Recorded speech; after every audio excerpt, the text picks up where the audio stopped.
capitalism has been embraced in the West for generations, transforming how societies lived and worked in the process. But its time may be running out. Democratic socialists like Bernie Sanders and Alexandria Ocasio-Cortez have slammed the economic system, and even billionaires like Warren Buffett, Mark Benioff, and Ray Dalio admit the system is failing many.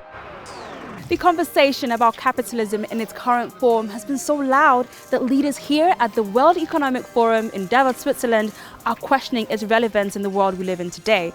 So will we soon see the end to capitalism as we know it?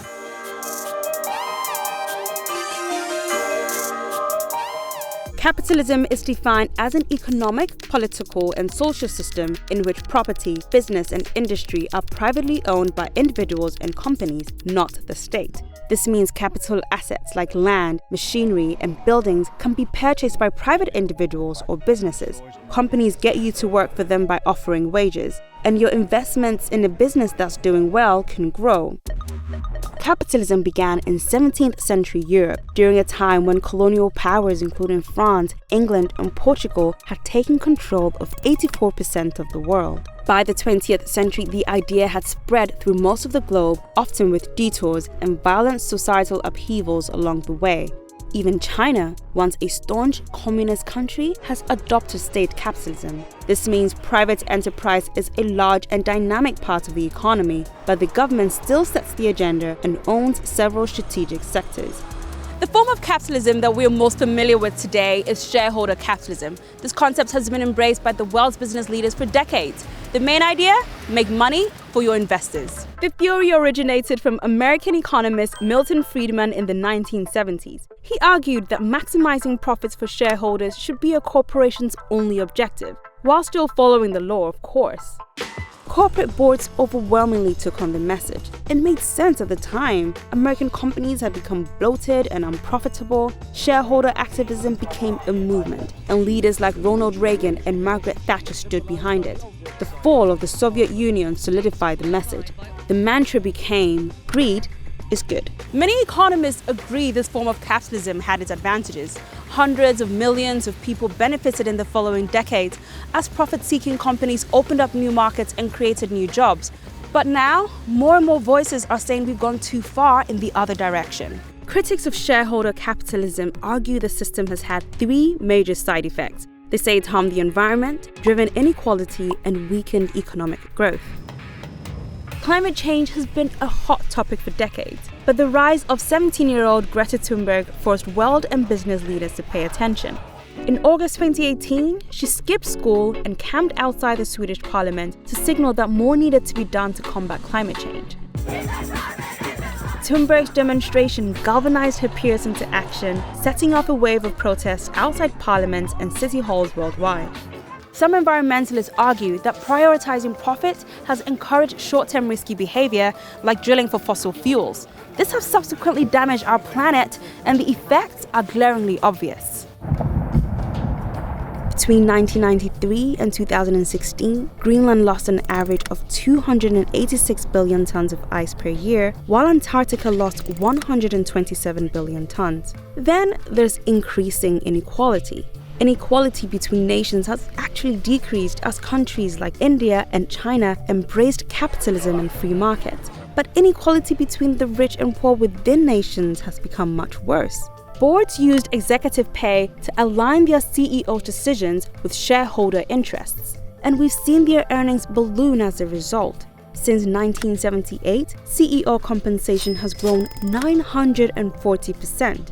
The typical worker, on the other hand, has only seen their compensation grow by 12%. Take Amazon, for example. Its founder, Jeff Bezos, is the richest person in the world. At the same time, the tech giant has faced multiple accusations and reports of poor pay and working conditions for its warehouse workers. And it's not just in the United States. Globally, the bottom half of adults accounts for less than 1% of the world's wealth, while the top 1% owns nearly half. While many may argue this disparity is unfair, some go even further, saying this obsession with profit is slowing economic growth. Even the chief executive of BlackRock, the world's biggest money manager, agrees. In a letter sent to the CEOs of the world's biggest companies, Larry thinks that the pressure to keep share prices high has led to executives underinvesting in innovation, skilled workforces, or essential capital expenditures. The bottom line, he says businesses are sacrificing long-term value for short-term financial gain. And as the rich get richer, less money is getting spent and spread throughout the economy. In 2019, the rich cut down their spending on everything from homes and art to jewelry and retail, sparking fears of a trickle-down recession from the top. The average consumer, on the other hand, is more likely to spend their earnings and drive economic growth as a result. These factors are helping to fuel the backlash against capitalism as we know it. This poll in the US found only about 1 in 5 of 18 to 34-year-olds have positive feelings about capitalism, with most responding neutrally or even negatively to the concept. This change in sentiment may explain why even some of the 1% are beginning to question the traditional definition of capitalism. Enter conscious capitalism, also known as stakeholder capitalism or inclusive capitalism. These buzzwords all convey something similar: an economic system that aims to achieve more than just shareholder profit. It calls for corporations to also consider how their decisions will affect other stakeholders, including their staff, community, collaborators, governments, consumers, and suppliers. For example, an oil company needs to also acknowledge the finite nature of fossil fuels and their impact on the environment. Or a retail fashion brand should also be mindful of its supply chain and workers toiling away in factories. Here in the Swiss Alps, the World Economic Forum has launched a new Davos manifesto as it celebrates its 50th anniversary. It set ethical principles that it hopes will guide companies moving forward. WEF calls for businesses to tackle corruption, prioritize human rights, advocate for a competitive level playing field, and pay their fair share of taxes. Apt, as a Dutch historian scolding billionaires for not paying their fair share, was one of the conference's viral moments. We gotta be talking about taxes. Yes. That's it. Taxes, taxes, taxes. CEOs in the private sector have already started showing their support. In August of 2019, the Business Roundtable, comprising the chief executive officers of nearly 200 major US companies, declared maximizing shareholder value was no longer the main focus of their corporations. Wall Street is also embracing sustainable investing, which takes environmental, social, and corporate governance factors into consideration.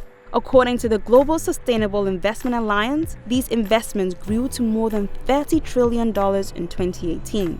And more enterprises focused on social good are springing up by the day, including Patagonia and Tom's Shoes. But is this a load of talk and no action? Skeptics say stakeholder capitalism is just a big PR stunt, something the titans of the tech and finance industries are doing to save themselves. And shareholder capitalism's advocates say having too many objectives means there's no true north for companies, meaning the system will eventually fail. So, is capitalism dying? Well, if the conversation here at Davos is to be believed, then the answer is no, it's simply evolving. But whether something like stakeholder capitalism can truly take hold remains to be seen. Thanks so much for watching our video. What do you think the future of capitalism is? Comment below and don't forget to subscribe.